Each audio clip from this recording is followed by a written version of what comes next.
This is your news source evening bulletin for today, Thursday, the 16th day of September in the year 2021. I'm Gordon Mosley. Here's what we're tracking tonight.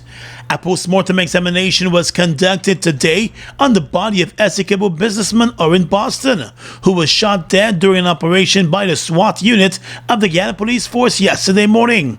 Sources familiar with the post-mortem report told News Source that the examination found that a bullet that took the businessman's life entered his body from the left side and traveled to the right side of the body, becoming lodged. A warhead was removed from the body during the post-mortem examination today. It was also explained that the bullet caused major damage to the man's lungs, arteries, and other organs. The businessman's wife said he was asleep in their bed when the SWAT unit officers burst into their bedroom and one of them opened fire, striking her husband to the side as he slept. She said he made a groaning sound before his body became lifeless. The wife, Fiona Boston, said she was in the bed next to the husband when he was killed and had to ask permission to leave the bed as her husband never regained consciousness. These people come in, they always kick down the door and they just fire shot just on the left side. He was sleeping here. If you could see, this is a blood spot, and I was sleeping there on the right side. He was on his left. They just hit him just like this. I left lie down trembling on the bed and didn't say anything to me. I asked him if I could come off the bed and I said, Miss, yes, come off the bed. And that was it. And he told me nothing. Despite the assurances offered by the police commissioner, the family of Essequibo businessman in Boston, who was shot dead during a police SWAT unit operation at his home, is demanding an independent investigation. In a statement released through their attorneys Nigel Hughes and Konya Sandiford, the family said they want independent professional investigators with the appropriate contemporary forensic equipment and training to carry out the probe. The Guyana Police Force has announced that its Office of Professional Responsibility is conducting the investigations, and the police commissioner has indicated his confidence in the probe being done by that team. The OPR is a unit created to conduct such investigation. They're basically like the watchdog of the organization, and we have statistics to show that they've conducted several investigations and several disciplinary matters were brought against ranks of the force, including matters of criminal nature where persons were incarcerated for wrongful acts against members of society. The family of Mr. Boston said they also want to know what sort of intelligence guided the police to their family home and what triggered the kicking down of the door by the SWAT unit to carry out the search that turned out deadly. The Guyana Police Force has since indicated that a member of the SWAT unit who shot the businessman dead has been placed under close arrest as the probe continues. The attorneys also roasted the police for issuing a statement early yesterday on the shooting death even before speaking to any member of the man's family. The initial police report claimed that the businessman was shot dead during a confrontation with the police. However, the police commissioner changed that to an alleged confrontation after he was told by the businessman's wife that he was asleep when he was shot dead. Residents of Dartmouth, Essequibo continue their protest action against the shooting death today, demanding justice in the matter. The Guyana Police Force, in another statement today, reassured the man's family and members of the public that a thorough investigation will be done that will be detailed. Acting Opposition Leader Royce Dilford and a group of opposition members of Parliament visited the Essequibo community today to express their sympathy and concern over the businessman's death. The APNU-AFC is also demanding an independent probe. More news coming up in just a moment. It's been a long time coming. Overdue, some might say, but now that it's here, it will change life forever, and it is here to stay. The future is now, transforming Guyana into the 21st century. Introducing GTT Fiber. Experience internet connectivity like never before. Speeds you deserve at prices you can afford from a name you can trust. Sign up today. GTT Fiber is here. GTT. Together, we rise faster. Strap in. You know that it is a fact. The deal on wheels is back. Deal on wheels. For security, that's a fact. For Deal on Wheels. Republic Bank Deal on Wheels is back. With same-day approval, reduced equity, longer repayment terms, and more. Plus, 3 lucky winners would win $100,000 each. Get the ride for you at Republic Bank.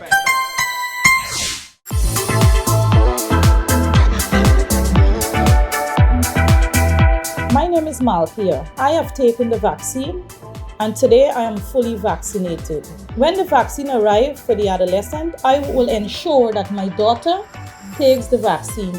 We all know that COVID is real and I want her to be safe and protected. Parents, I encourage you to have your child vaccinated.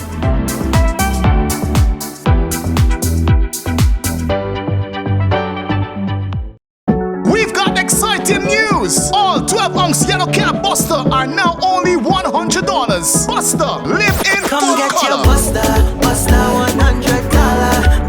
Come get your Buster, Buster $100.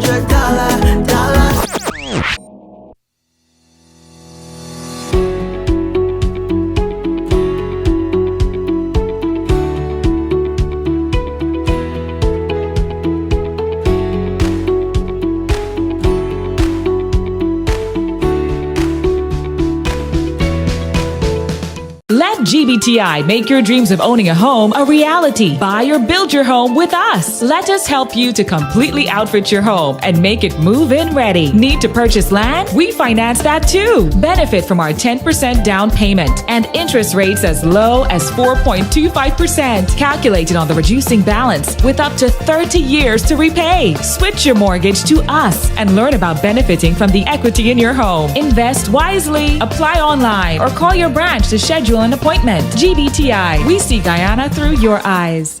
Justice Gino Poussin this afternoon ordered that the president be removed as a respondent in the case filed by the Police Service Commission chairman and members challenging the president's decision to suspend the body.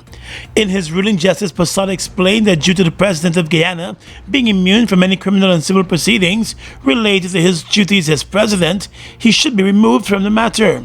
The Police Service Commission moved to the court several weeks ago, challenging the president's decision to suspend the body and asking the court to grant orders to ensure the enforcement of the promotions that were made by the PSC. But the Attorney General challenged the president being named as a respondent in the matter, arguing that it is the Attorney General and not the president that should be named as the respondent. The judge agreed with that position by the AG.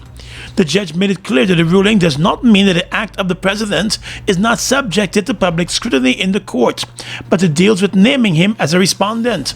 He said when a judgment is handed down, all will have to follow the judgment of the court. Justice Poussin said the substantive matter before the court will not be affected, since the Attorney General is answerable to the court on behalf of the president. The Attorney General has since indicated that he will now be moving for the matter to be thrown out completely, as the Police Service Commission that filed the court matter, in his opinion, was not a legal body at the time. The life of the Police Service Commission has also expired since the filing of the case. The COVID-19 surge in Guyana is continuing, with more than 300 new cases being recorded in the past 24 hours, keeping a total number of active cases to more than 3,000 in the country. September appears set to eclipse the month of May for having the widest spread and greatest increase in new COVID-19 cases. Regions 3 and 4 remain the troublesome regions, with more than 65% of new cases recorded daily being found in Region 4. Today, the Minister of Health, Dr. Frank Anthony, took a swipe at business owners that have not been adhering to the government's COVID-19 measures and the vaccination requirements. Right now, we have put certain measures. For example, if you're coming into a business premises, you have to show your vaccination card. And really, we have to get the business owners to enforce these things. If they don't want to enforce it, then in the end, all of us would suffer. According to the health minister, the government alone cannot win the fight against the virus. He urged businesses and individuals to act responsibly so that the situation can get under control. This is about everybody working together to make sure that all of us are safe. If we don't do that, what we'll end up with is the numbers would continue to increase. And we'll see more cases of hospitalization and more cases of deaths. So, this is in our hands to control, but that control has to do with our behavior. The health minister said cases of the virus continue to rise at an alarming rate, and now is not the time to drop the ball. We have to really start waking up if we were asleep and just get these things done. Protect yourself, protect the people around you. These are the measures that you have to use. There's no shortcuts. In light of the current hospitalization and daily death rate, the minister continues to urge persons to take the COVID-19 vaccines, which are available so as to reduce the risk of having a more severe form of the virus. More than 70% of Guyana's adult population has received one dose of the COVID-19 vaccines. President Irfan Ali has granted approval for the Because We Care cash grant program to be extended to the parents of children attending private schools. The announcement came from the President's office this afternoon and will be welcomed by parents of children in private schools who had voiced their concern publicly about the grant for children only being made available to public school children initially. In a statement this afternoon, the President's office said the decision to extend the program to private schools will see an additional $320 million distributed to the parents of some 17,000 children in the private school system. The decision to extend the program to private schools will see an additional $320+ million distributed to parents of some 17,000 children. This is on top of the $3.3 billion already distributed to the parents of the more than 175,000 students attending public schools. Under the Because We Care program, cash grants totaling $19,000 are given to the parents of each child attending school to provide support to parents in procuring school supplies. Under the Because We Care program, cash grants totaling $19,000 are given to the parents of each child attending school to provide support to parents in procuring school supplies. The initiative was recently reinstated by the government, and the President has indicated that other initiatives will be rolled out to support Guyana's children. President Ali has issued instructions for work to commence immediately to make the rollout to all eligible parents. On the education front right now, Minister of Education Priya Manik-Chand has declared that while she is prepared to engage the Guyana Teachers Union on issues regarding the nation's teachers, the union must first decide whether it wants to be a representative body for teachers or a political entity. Manik-Chand has been repeatedly accusing the GPU of being political. It is suspected that references have to do with the GTU General Secretary becoming an opposition member of Parliament. The Education Minister now feels that the GTU, through its General Secretary, is attempting to push an opposition agenda. The union has dismissed the claims and has countered that it is the same union that also protested and had issues with the former government that is now in opposition. Speaking to reporters yesterday, the Education Minister said the GTU may need to reorganize its priorities before it calls for engagement with the Ministry of Education. The union has to reorganize itself and determine what it wants to do. I am prepared to engage anybody in the interest of the children and teachers we teach. And in fact, I truly hope they can reorganize and come back, because I think they have great value once they operate as a union. So that's where I stand on this. I am not closed at all to any talks and so on. The Guyana Teachers Union has accused the Education Ministry of ignoring the union on major decisions related to the reopening of schools and the education sector in general. The union also accused the Ministry of Education of union busting, with the ministry's latest decision to break a binding agreement and remove the GTU from any role in the selection of teachers for duty-free and other benefits. In the past 2 weeks, the GTU, with backing from scores of teachers, has been protesting the vaccination policy, which has resulted in teachers being locked out of their jobs for being unvaccinated against COVID. GTU President Mark Light said the union is and has always been ready to engage the Ministry of Education, noting that it is the ministry that has been ignoring the concerns of the nation's teachers. But the Education Minister said the union must decide what it really wants. At this stage, the union has to decide if they want to engage with us, right? We cannot, the union has to understand its role and fight for itself. And if they're not prepared to do that, then teachers will see it. Right? I hope they fix it. It's a long-standing union. I hope they fix themselves so that they could have relations with not only me, but with other people on behalf of their team. The Ministry of Education is sticking to the government's vaccination policy and is moving ahead with the reopening of schools, although 17 schools that were recently reopened were forced to close their doors over positive COVID-19 cases. It's one of your biggest goals, getting your own home, where memories are made, where happiness lives. You may feel that home ownership or renovation is beyond your reach, but we at Republic want you to know that there's always a way. Ask us about our suite of mortgages. Let's help make your housing wishes come true. Or advise on how the equity in your existing home can finance other dreams and goals. Call or go online to learn more. We've got exciting news! All 12-ounce yellow cab Buster are now only $100. Buster, live in Come full get color. your Buster, Buster $100. Come get your Buster, Buster $100. We are legions of men standing strong, but never too proud to stoop and help someone. We must send a clear signal to all. Do right. Walk in upright ways, knowing that's what being a man is all about. And ever aware that things will only get worse when good men do nothing. Stand strong. Be the one to live right. It's been a long time coming.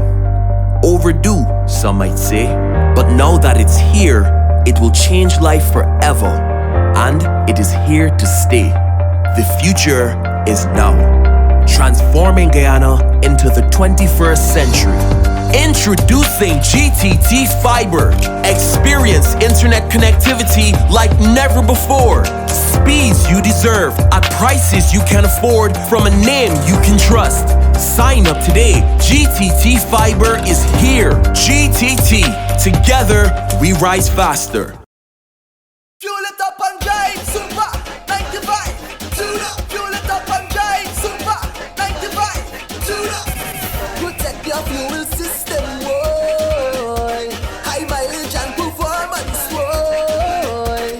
Guyoil Super 95 gasoline gives you more reasons to drive and is available at 56 service stations nationwide. For affordable price, high performance, and high mileage, choose Guyoil's Super 95 gasoline. Fuel it up and drive.